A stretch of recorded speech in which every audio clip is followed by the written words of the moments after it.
भाई रिकॉर्डिंग बंद कर।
सिद्धार्थ का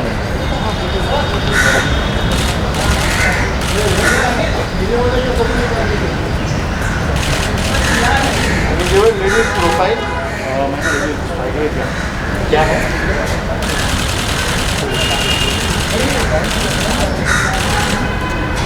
क्या दिया मैं जस्ट लुक हियर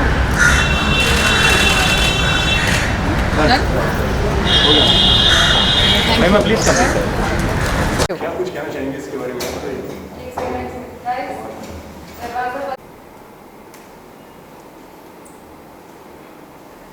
ओके सबसे पहले तो कांग्रेचुलेशन महिमा अंतिम के लिए। Thank you. बहुत अमेजिंग है।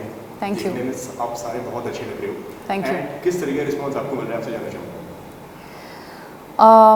बहुत ज़्यादा अच्छा लग रहा है बिकॉज एक्सपेक्टेशंस थी कि पहले तो कहा गया था कि Antim is the underdog of the year and right now everybody is expectantly waiting for everybody to watch the film, so that's quite exciting and we can't wait for everyone to go back to the theatres and witness the magic of the big screens because it's high time that we have been waiting for it.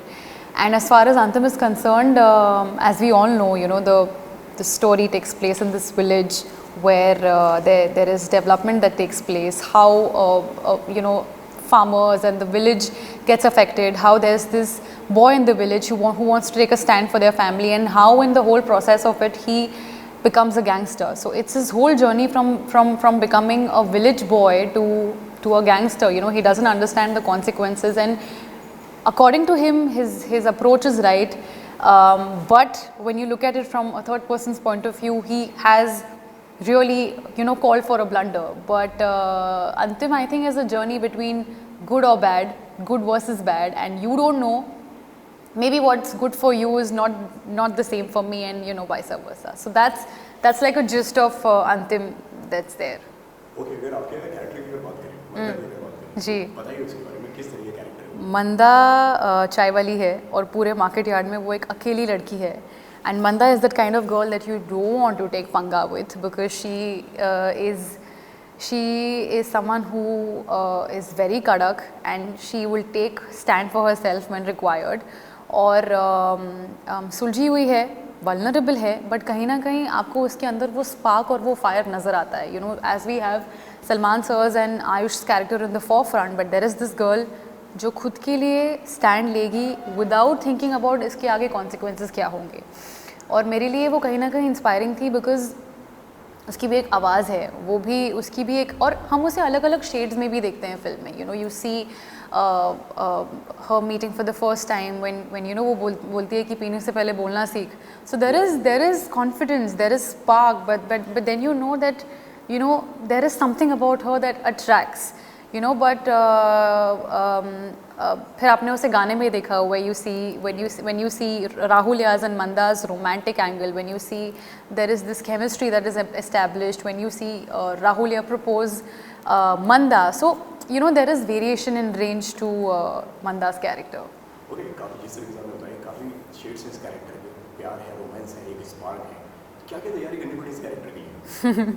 मुझे हमारे director sir Mahesh sir ने तो यही बोला था कि कोई तैयारी करके नहीं आना, just make sure that you know the background of your character, just make sure that you know the conscience of your character and don't come over prepared, because वो हमेशा से वो खुद एक एक्टर है, हम सब जानते हैं, तो वो उनको ऐसा लगता है कि जब हम एक्टर्स को एक बॉक्स में डाल देते हैं या फिर जब हम उनको बता देते हैं कि उन्हें क्या करता है, तो वो अपना मैजिक नहीं लेकर आ पाते. सो उन्होंने मुझे अपनी पहले ही फिल्म में, पहले ही प्रोजेक्ट में फ्रीडम दी as a performer to perform, for me to understand that you know this is what I can do. और जब चीज़ें गड़बड़ होती थी तो he was always there to guide me throughout the journey, but he never put any sort of pressure और you know I obviously I was worried because you know I was nervous, I was worried, I was because this film already has 2 very prominent characters और उसमें आप stand out करना या आप अपने character से justify करना डिफ़िकल्ट हो जाता है. बट महेश से help me throughout the process और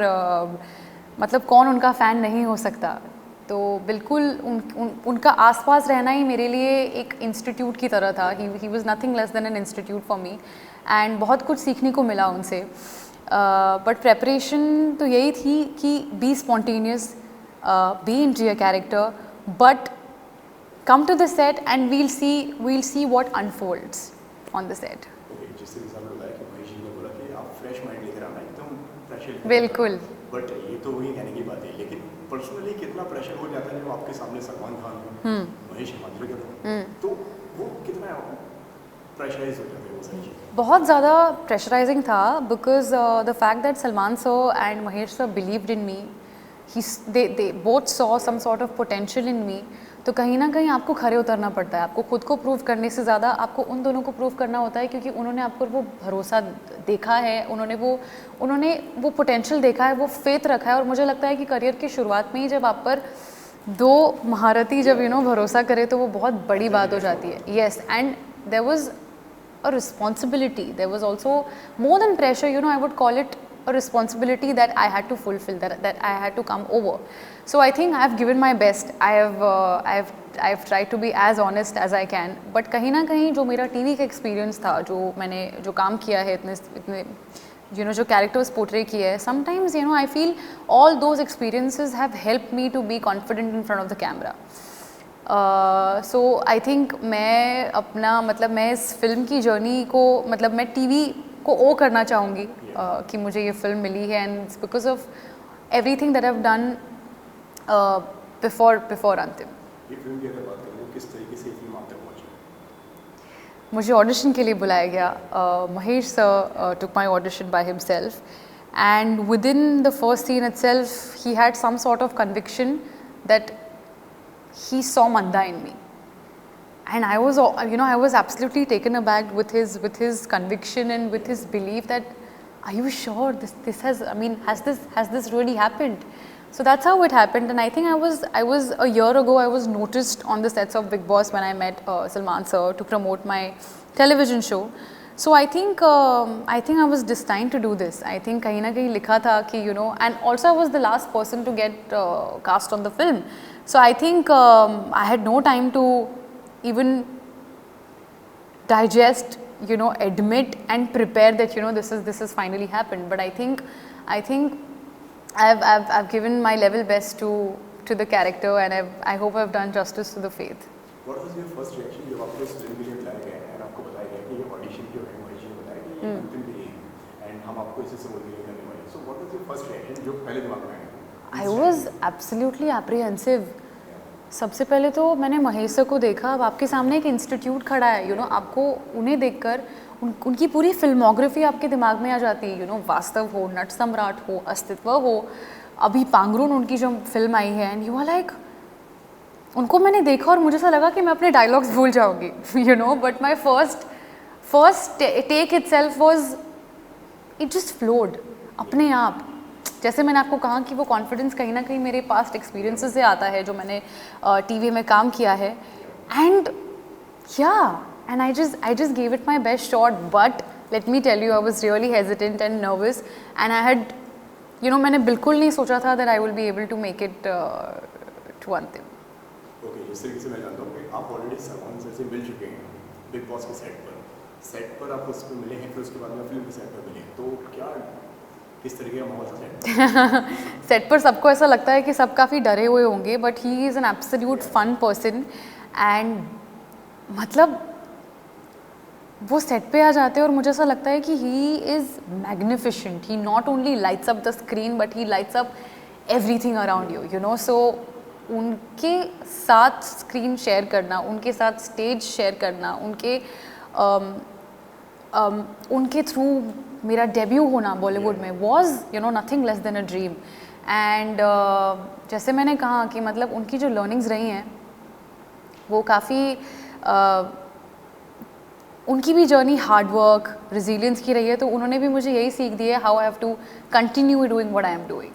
ओके, कोई टिप्स, कोई आइडियाज़ उन्होंने दिए सलमान सर ने, जिस तरीके जो जब मैंने उनके एक्टर से काफ़ी मैंने बात करी है तो वो अपने आइडियाज़ देते हैं कि यार इस कैरेक्टर को ना, इसको डायलॉग किस तरीके से बोलो, इसको ऐसे करो. आपके साथ भी ऐसा हुआ? आई थिंक उनकी ख़ास बात यह है कि दो he has belief and faith in me, he wants me to find my own feet, to carve my own niche. वो चाहते हैं कि मैं जो भी करूं अपने आप करूं, because I don't know, he wants me to be, he wants me to continue with the independent me that I am. So lessons तो यही रहे हैं कि कैसे मुझे हार्ड वर्किंग रहना है, कैसे यू नो हम एक्टर्स को बोला जाता है कि don't let the success enter into your head and you know to have a thick skin. So ये कुछ चीज़ें हैं जो सलमान सर ने मुझे बताई है. But he just asked me to be my own and be what I am. Ayush तो मतलब आयुष के जर्नी को, आयुष के ट्रांसफॉर्मेशन को तो मैं मतलब बिल्कुल दाद देना चाहूँगी. He is given the film everything that he has. And मैं बस यही कहती हूँ कि if there is one actor that you know we all need to watch out for, then there is Ayush Sharma, because I couldn't have imagined any other person perform Rahul other than him, because he is commendable.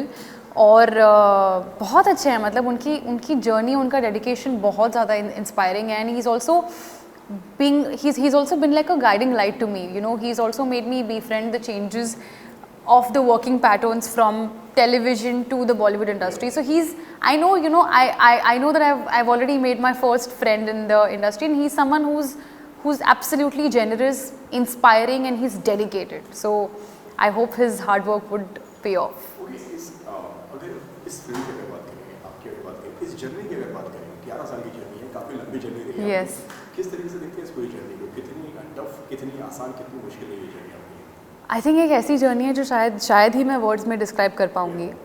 जैसे कि आपने ही कहा कि कितनी tough, कितनी आसान, हर तरीके के मोड़ आते हैं, हर तरीके के मोड आते हैं. Not just in the professional life, but आपकी पूरी life is all about ups and downs and peaks and valleys. So I think मैं इस जर्नी को इंस्पायरिंग, और आई थिंक मैं सिर्फ ये कहना चाहूँगी कि if one is dedicated and hard working and आप गिव अप करते हो, but it's what you do after falling down. It's important to get up. It's important to keep all your negative thoughts aside and get going.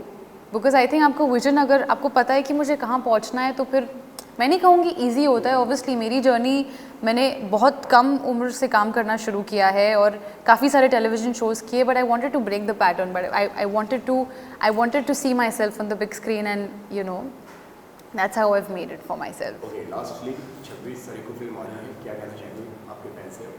Please जाकर देखिए. अंतिम is coming out in the theatres. Please watch it in your nearest cinema halls. It's coming out on the 26th November. Antim, go watch it and yeah, love it. Thank you so much, Mahima, आपसे बात करने के लिए. Thank you. And thank you so much for the lovely. Thank you so much.